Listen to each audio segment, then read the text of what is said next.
Mês 10 no calendário do Eterno. Mês 1, dia 17 de 2023. Foi-me deixado saber que devemos pôr suma atenção ao hino 411. É um dos hinos de maior importância para levar nosso coração em humilhação e rogo diante de Deus, ao essas palavras estarem cravadas em nossas mentes. É um dos hinos que sempre deve estar em nossas bocas, e quando alguém, em família ou acampamento, sair do controle instigado pela força maligna, em vez de contra-atacar, o que se deve fazer é invocar o sangue de Jesus Cristo, cantar hinos ao seu nome todos de joelho, invocando a presença do Espírito Santo, para que os santos anjos também façam um cerco contra o maligno e este tenha que retroceder.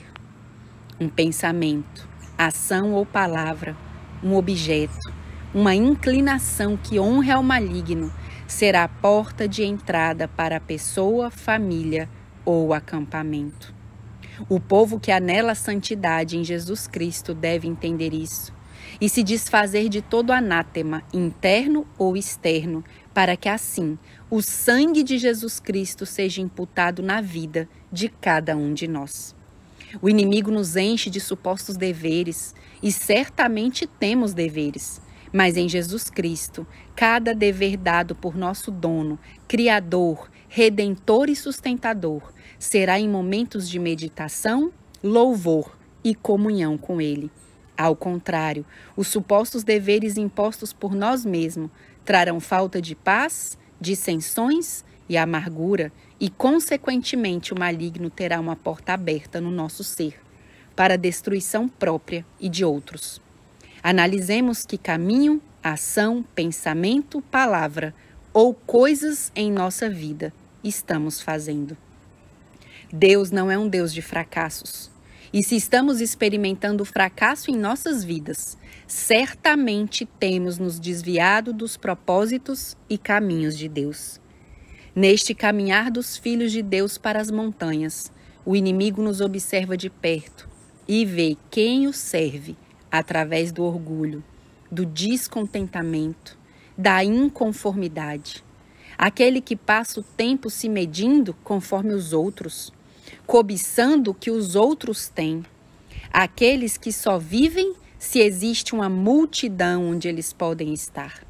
Os que vivem vida alheias, os que lutam por furtar aquilo que não lhes corresponde, segundo os desígnios de Deus. Todos esses que vivem com esses deuses, alheios diante dele, consequentemente não honram sua causa, nem dão honra a Jesus Cristo, às suas famílias. O nome de Jeová é desonrado em suas vidas, e esses deuses acariciados estão sempre diante deles. Assim, quando chega o Shabá, o sábado, o 7º dia da semana que o Eterno santificou, que abençoou, que guardou, repousou, eles vivem ansiosos buscando injeção de adrenalina para sair correndo ou vociferando, mas sem parar para pensar que cada manjar sabático que o Eterno tem dado diretamente, ditado por ele desde o céu, é a chuva temporã individual para cada um de seus verdadeiros filhos.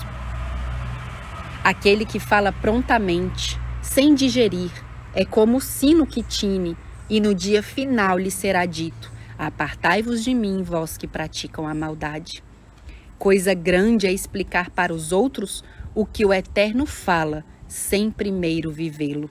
Isto está sendo cuidadosamente visto, e somente o céu tomará sentença sobre isso. Aquele que seja somente ouvinte e não praticante, pouco a pouco viverá caminhando para trás, desejando as panelas de carne do Egito. Cuidemos no que a nossa mente se extasia, pois ali é o laboratório predileto do maligno para colocar-nos a perder a vida eterna. O Eterno está nos revelando em cada manjar e em cada mensagem quais são as chaves para entrar em seu reino, por seu poder e misericórdia. Muitos ignoram e rejeitam essas chaves, pois creem que as suas são melhores. Estes receberão grande recompensa, pois nenhum ápice da palavra do Eterno deve ser ignorada, e mais ainda, tomada levianamente. Necessitamos de santidade, sem a qual ninguém verá o Senhor. Transparência de nossa vida diante de Deus, entrega diária e constante.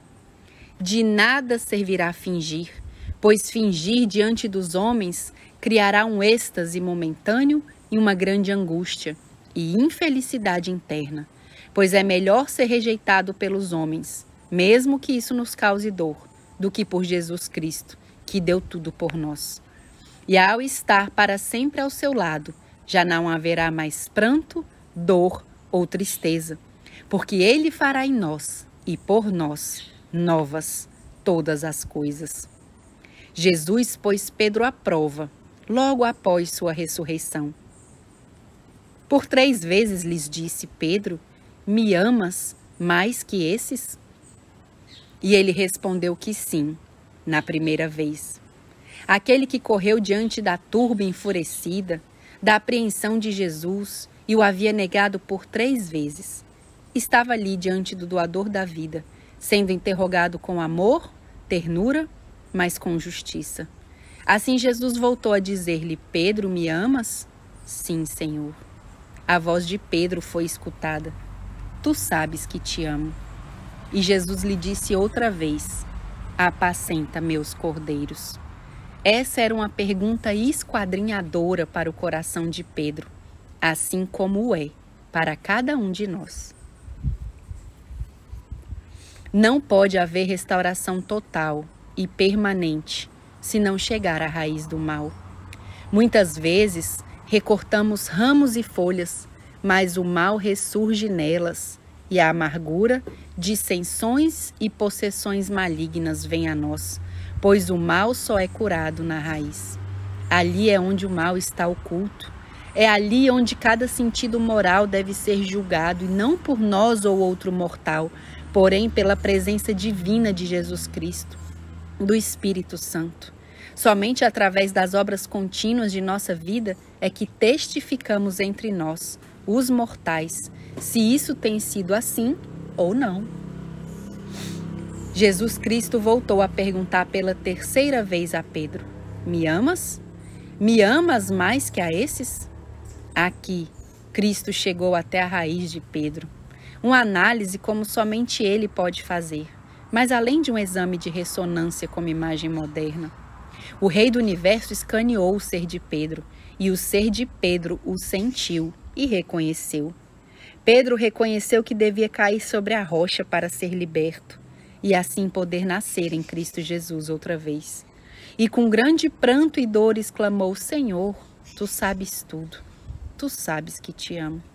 Ali Pedro reconheceu sua debilidade, o que lhe faltava, o que não servia, e abriu a porta, de par em par, para que seu amado mestre entrasse e retirasse tudo que não servia, e pusesse no lugar do inútil, o útil.